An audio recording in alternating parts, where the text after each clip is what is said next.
Hello दोस्तों, स्वागत है आपका स्पिरिचुअल स्पार्क चैनल पर। आज हम बात करेंगे नेचुरा द्वीप के बौने और उनका रहस्य। समुद्र हमेशा अपनी गहराइयों में कुछ न कुछ छुपा कर रखता है, कभी मोती, कभी मौत और कभी कोई अनकही कहानी। यह कहानी है आरव की, 12 साल के एक लड़के की, जिसने अपने पिता के साथ ऐसा द्वीप देखा जहां लोग प्रकृति के साथ जीते थे, पर उस द्वीप में एक भयानक रहस्य भी छुपा हुआ था। एक दिन आरव अपने पापा के साथ एक बड़े जहाज पर सफर कर रहा था। हवा में नमी की खुशबू थी और लहरें जहाज से टकरा रही थी। सब कुछ सामान्य था, लेकिन जैसे ही शाम होने लगी मौसम बिगड़ता गया। आसमान अचानक काला पड़ गया, बिजली चमकी और समुद्र गरजने लगा। पापा, डर लग रहा है। कुछ नहीं होगा बेटा, बस मेरे पास रहो। लेकिन कुछ पलों में ही जहाज जोरदार आवाज के साथ टूट गया। अफरा तफरी का माहौल था। दोनों ने किसी लकड़ी के टुकड़े को पकड़ लिया और लहरों के साथ बहते चले गए। रात काली थी और चारों ओर सिर्फ लहरों का गर्जना था। रहस्यमयी द्वीप। सुबह सूरज की रोशनी आंखों पर पड़ी तो आरव ने देखा, वे एक हरे भरे द्वीप पर पड़े हैं। चारों तरफ हरियाली, झरनों की आवाजें और अजीब सी शांति।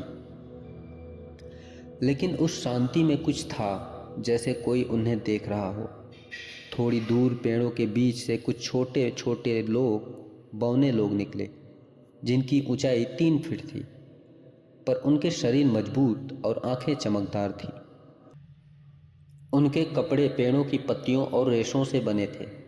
उनमें से एक आगे आया, मैं टूरो हूँ और यह हमारा घर है, नेचुरा द्वीप। यूं तो वो लोग हंस के बात कर रहे थे, पर उनके चेहरे से चिंता भी झलक रही थी। आरव और उसके पापा को उन्होंने अपने गांव में ले गए। नेचुरा द्वीप किसी सपनों की जगह जैसा था। बौने लोग पेड़ों को काटते नहीं थे, बल्कि पेड़ों की डालियों को मोड़कर घर बनाते थे। रात में वे जुगनू दीपक जलाते थे, जिससे पूरा गांव सोने जैसा चमकता था। लेकिन आरव ने एक बात नोटिस की, शाम ढलने के बाद कोई भी गांव से बाहर नहीं जाता था। सभी अपने घरों के दरवाजे बंद कर लेते थे और एक बड़ा अग्निकुंड जलाते थे।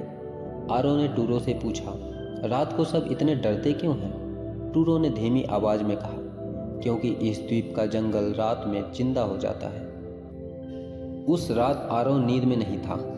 बाहर से अजीब सी आवाजें आ रही थी, जैसे पेड़ हिल नहीं, कराह रहे हों।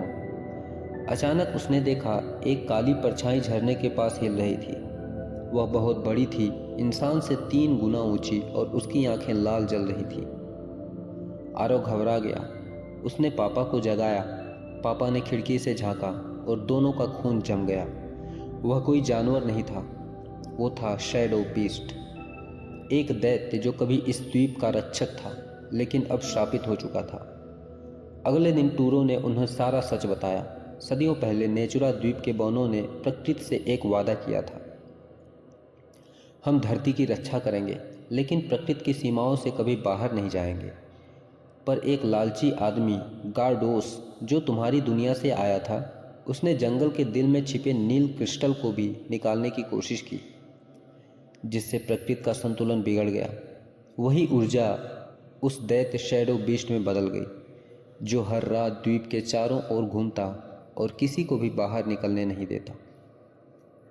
हम सब उसके डर में जीते हैं, टूरो ने कहा, लेकिन उसे रोकने के लिए हमें फिर वही क्रिस्टल वापस जंगल में रखना होगा। अगले दिन रात आई तो आसमान फिर गरज रहा था। टूरो, आरव और उसके पापा दैत्य में से नील क्रिस्टल निकालने के लिए योजना बनाई। तीनों ने जुगनुओं से बनी लैंप ली और जंगल में उतर गए। जंगल में हर कदम पर अजीब फुसफुसाहटें सुनाई दे रही थीं, जैसे पेड़ खुद उन्हें चेतावनी दे रहे हों। अचानक शैडो बीस्ट सामने आया। उसका शरीर धुएं जैसा और आंखें आग जैसी जल रही थी। आरव कांप गया, लेकिन टूरो चिल्लाया, डरो मत, इसे प्रकाश से डर लगता है। आरव ने तुरंत जुगनू दीपक उठाया और उसकी ओर बढ़ा दिया। दीपक की रोशनी में वह दैत्य पीछे हटने लगा। देखते ही देखते वहां लाखों जुगनू आ गए, जिससे दिन जैसा उजाला हो गया। अब दैत्य इतनी रोशनी को सह न सका और क्रिस्टल को आरव को सौंप दिया। पापा ने क्रिस्टल को झरने के नीचे वाले पत्थर में रख दिया और तभी द्वीप का पूरा आसमान नीला चमकने लगा।